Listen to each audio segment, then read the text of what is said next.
Hey everyone, welcome back to Manga Minute. I'm thrilled to share my latest recap video with you. If you missed the previous one, no worries, just take a quick peek in the description below for the link. Now, let's dive right in and enjoy. I really broke it. Of all times, it had to happen just before the apocalypse hit. The doctor explained, "There is a stable fracture in your right tibia. You'll need to stay for an hour for observation. After that, you can get your medication." Li Zi waved his hand dismissively, his voice carrying the casual tone of someone who had places to be and deals to handle. "Hey man, your big brother has to go. I got a few things to sort out. Call me if you need anything." Han Feng nodded, his expression a mix of concern and understanding. "Take care, bro." The hospital overflowed with patients, victims of accidents caused by the sudden blizzard and plummeting temperatures. Emergency beds lined the hallways, a grim testament to the worsening conditions outside. Waiting in the hospital hall, Han Feng pondered, "Wonder how long it'll be till I get my meds." A nurse hurried over to head nurse Jion, her voice urgent as she informed her about the completion of cleaning Bed 5's wounds. Head nurse Jion promptly checked the patient, her professional demeanor unwavering. She assessed the vitals and issued precise instructions, ensuring the patient's stability. Han Feng, watching the young head nurse in action, couldn't help but be impressed. He marveled at her remarkable skill and the compassionate care she extended to every patient. Despite her youth, she commanded respect and admiration. However, as he continued to observe her, he also noted with a hint of amusement that, while undeniably pretty, she seemed somewhat oblivious to the attention she garnered. A middle-aged man called out to the head nurse, his voice strained as he explained his sudden back pain. The young nurse approached him, her expression apologetic as she explained the current staff shortage and asked if she could assist him later. However, the man insisted, his discomfort apparent as he asked her to take a quick look and perhaps diagnose the cause. Pressed for time with a more urgent patient to attend to, the nurse explained that an X-ray would be necessary for a proper diagnosis. Despite this, the man persisted, rising from his seat and abruptly grabbing the nurse by her hips. He claimed he would show her the exact location of his pain. The nurse tried to reject his advances politely, exclaiming that she was ticklish and asking him to wait for the resident physician. Unfazed, the man went further, grabbing her inappropriately. Han Feng, witnessing the nurse being harassed, couldn't stand by. He deliberately threw his walking cane towards the man, causing him to stumble and fall. As Han Feng picked up the man's phone, he feigned concern, apologizing and pretending it was his first time using a cane, and checked if the phone was damaged. Seeing his phone in Han Feng's hand, the man shouted, "You brat! Don't touch my phone! Give it back to me now!" Han Feng handed the man's phone back, his voice low but menacing as he confronted him. He revealed the man's despicable actions, filming up the nurse's skirt and molesting her. Han Feng demanded a reason not to call security and have him arrested, his tone making it clear he was serious. He warned the man to leave immediately, adding that he wouldn't return the phone and threatening to expose the footage online if he ever saw him again. Caught red-handed, the man quickly fled the hospital. Watching him leave, the young nurse Jion wondered aloud about his sudden departure, noting the irony of his supposedly severe back pain. She remained unaware of the man's true intentions and the actions he had taken against her. Seeing the naive and clueless Jion, Han Feng explained the pervert's actions, revealing that the man had filmed up her skirt. Taken aback, Jion was shocked and couldn't believe she hadn't noticed. Han Feng handed her the man's phone, giving her the choice to either erase the footage or call the authorities. He advised her to be more cautious to avoid being taken advantage of by such individuals. Jion thanked Han Feng and, noticing his injury, asked about his ankle. She attended to his broken leg, ensuring he was comfortable. After finishing, she cheerfully confirmed that he was no longer in pain. Han Feng expressed his gratitude, and Jion, in turn, thanked him for his help with the pervert, vowing not to let such bad guys get away in the future. Han Feng advised her to be more aware of her surroundings. Their conversation was interrupted by another nurse calling for Jion's assistance. As she left to attend to another patient, Jion reminded Han Feng to return in a week for a checkup on his ankle. Watching her go, Han Feng pondered the likelihood of seeing her again, feeling a sense of uncertainty about their next encounter. The news anchor interrupted the program with urgent news about the heavy snowfall that had caused many places to suspend classes. Within the next 24 hours, the entire country was expected to experience heavy snow and a sharp drop in temperatures. Reports from overseas correspondents indicated that temperatures were plummeting worldwide. Experts from around the globe were rushing to the UN to discuss the cause of this weather anomaly. While the experts assured the public that the severe cold snap wouldn't last long, they urged everyone to pay attention to disaster warnings, follow local government arrangements, remain calm, avoid spreading rumors, and refrain from hoarding supplies. Watching the news, Han Feng scoffed at the broadcast, skeptical of the government's reassurances. He had grown accustomed to what he saw as repeated lies intended to prevent public panic. Having experienced death and returned to life once already, he felt a heightened sense of preparedness. Unlike before, he was fully stocked with supplies, had reinforced his house, and ensured his heating system was operational. Confident in his preparations, he felt no need to worry about survival this time. Suddenly, a notification appeared on his phone. It's from the residents of the neighborhood that Han Feng living in. In an online chat, someone with the username Lu Bing posted excitedly about the news. It was snowing in Egypt. Wu Kuanyu responded, remarking on how strange it was to see snow in June. Jin Taiyan chimed in, complaining about being unable to leave the house due to the snow piling up to their calves. Su Yi shared that their boss had instructed everyone to work from home because of the heavy snowfall. Lu Yen added that the snow was coming down even harder, with temperatures plummeting to -15 degrees. Suddenly, a message from a user named Mysterious Person appeared, grabbing everyone's attention. The message warned that the snowstorm was not caused by normal weather patterns, but by something within the Earth itself. The mysterious person claimed this was no ordinary snowstorm but the beginning of an ice age apocalypse. Intrigued by the ominous message, Han Feng pondered the identity of this mysterious individual and how they knew about the apocalypse. The mention of an ice age apocalypse left him both curious and concerned. Realizing that someone else was aware of the impending disaster, Han Feng decided to be mindful of this mysterious person. Meanwhile, the residents' group chat grew more lively as frustrations about the snow buildup began to surface. One resident protested to the property management, demanding that the snow around the neighborhood be cleared, as they couldn't get their car out. Others echoed the sentiment, pointing out their plans to go to the supermarket and questioning the value of their property management fees. The conversation escalated with more residents urging property management to clear the roads at the neighborhood entrance, fearing that the supermarket would soon be emptied of supplies. Some questioned the wisdom of driving in such heavy snow, while others expressed their desperation, unwilling to walk in the -20 degrees weather. The urgency to stock up on supplies before it was too late grew among the residents. In response to the protests, a representative from property management apologized, explaining that the snowstorm was too heavy to manage effectively. This only fueled the residents' impatience, leading to demands for refunds of their property management fees and questioning the point of paying for services that couldn't handle such matters. As Han Feng read through the complaints in the chat group, he couldn't help but think how meaningless these human squabbles were in the face of such a severe snowstorm. He knew this was not something property management could deal with, realizing the gravity of the situation was far beyond their control. As the group chat grew increasingly heated, a user named Jiang Shueyo tried to calm everyone down. He pointed out that the snowstorm was so severe that even if they cleared it, it would just pile up again in a few hours. Instead of fighting, he suggested, everyone should help clear the snow. He reminded them that the property management staff were humans too and were doing their best in the face of a natural disaster. His message was met with hostility. Some residents accused him of lecturing them and questioned whether he was part of the property management. Jiang Shueyo clarified that he was just being objective and realistic, emphasizing that pushing the property management into a corner wouldn't solve anything. Someone demanded a solution from him, sarcastically asking if he wanted them to starve to death.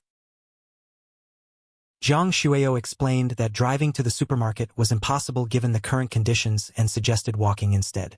He offered to go down and help clear the footpaths if others would join him. Seeing the familiar username, Han Feng remembered Jiang Shueyo from his previous life as a lively person and wondered if the situation was really as complicated as it seemed. A clear-minded person in the chat suggested that those who wanted to go out should help clear the roads, while those who didn't should stop complaining. This prompted several others to volunteer to help. One person mentioned needing to clear the roads quickly to discuss a business deal worth millions with a good friend. Another expressed their need to buy food, while a third admitted to having weak strength but still wanted to help. A user named Hyona also volunteered despite having the flu for the past 2 days, inspired by Jiang Shueo's example. Another man in the chat insisted that Hyona should stay home and rest, given her condition. Hyona thanked everyone for their concern and said she would rely on them for the cleaning. Observing this exchange, Hanfeng scoffed, recognizing Hyona's act of seeking attention. He thought to himself that she was quite skilled at putting on a show. Li Hyona sent Hanfeng a message asking about his recent activities, attaching a selfie for added effect. She reminded him that he had promised to contact her and requested that he buy some food from the supermarket when he came to see her, emphasizing that she was still waiting. Upon reading her messages, Hanfeng couldn't help but scoff. He noted with a hint of disdain that, despite the severe weather conditions, Hyona was still dressed provocatively, seemingly trying to seduce him while also trying to make him run errands. He considered how best to respond and ultimately decided to reply briefly. When Hyona received his terse response, she was infuriated and retorted angrily, vowing to make Hanfeng regret his lack of enthusiasm. On the 3rd day of the snowstorm, temperatures had plummeted to -20 degrees. The world had entered the early stages of what many feared might be an apocalypse. Despite the extreme conditions, central heating systems were still operational, and people continued their daily routines as usual, with the internet providing a connection to the outside world. Hanfeng, confined by a broken leg, was growing increasingly bored. He scrolled through videos on his phone to pass the time, his mind preoccupied with the challenge of enduring loneliness during the disaster. With nothing else to do, he watched video after video, hoping to distract himself from the tedium. An idea struck him as he viewed one of the clips. He considered that his newfound power might be able to aid in his recovery. Eager to test this theory, he focused on using his power to heal his injury. However, after several attempts, he found that nothing happened. Disappointed and realizing he had overestimated the capabilities of his power, he let out a resigned sigh. The exertion from trying to use his power left him exhausted, and he soon fell asleep, his hopes of a quick recovery dashed.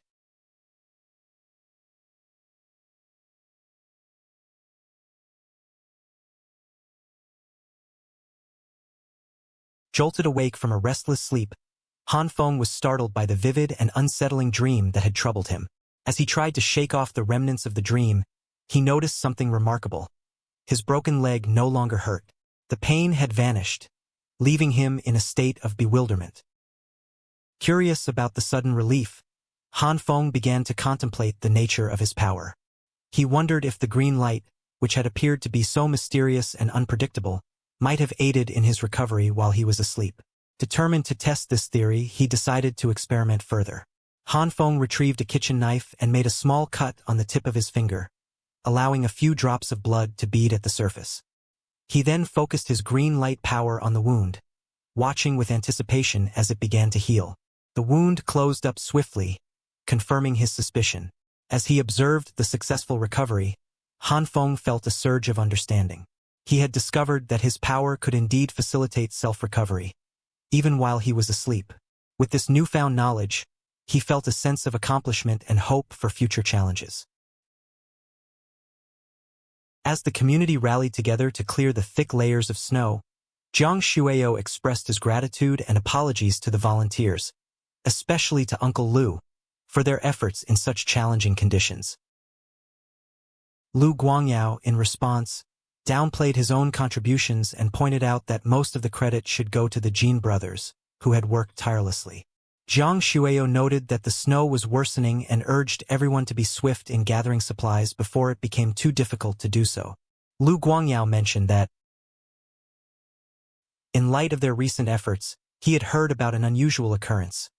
A resident had been seen repeatedly driving a small truck loaded with supplies and moving what appeared to be a gas tank and a fireplace. Jiang Shueyo thought it might simply be someone new to the neighborhood or someone renovating their home. However, Lu Guangyao's observation that the items seemed geared towards winter preparation suggested something more strategic. Just as their conversation wrapped up, the Jin brothers arrived, announcing that the main path had been cleared and that it was now possible to venture out.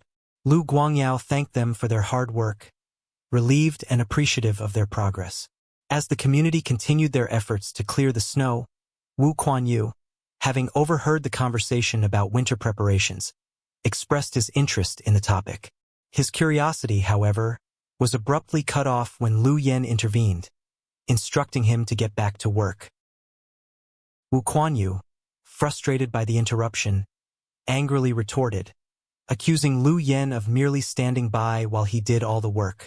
Lu Yen fired back, reprimanding Wu Kuan-yu for his blame-shifting. Jiang Shueyo, aiming to de-escalate the situation, intervened, urging everyone to stop quarreling and focus on the task at hand. He redirected their attention to the newly cleared main path and announced that it was time to head to the supermarket to gather essential supplies. Lu Guangyao, still pondering the earlier discussion, asked Jiang Shueyo for his thoughts on whether the unusual preparations observed in the neighborhood were connected to the snowstorm. Jiang Shueyo responded pragmatically, downplaying the concern. He suggested that even if the snowstorm persisted, having someone in the neighborhood with ample resources could be beneficial.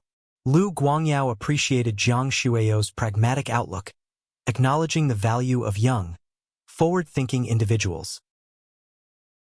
With a sense of purpose, Jiang Shueyo organized the group, instructing them to line up and prepare to move out. He cautioned against pushing and urged everyone to return within 3 hours, emphasizing the worsening weather conditions.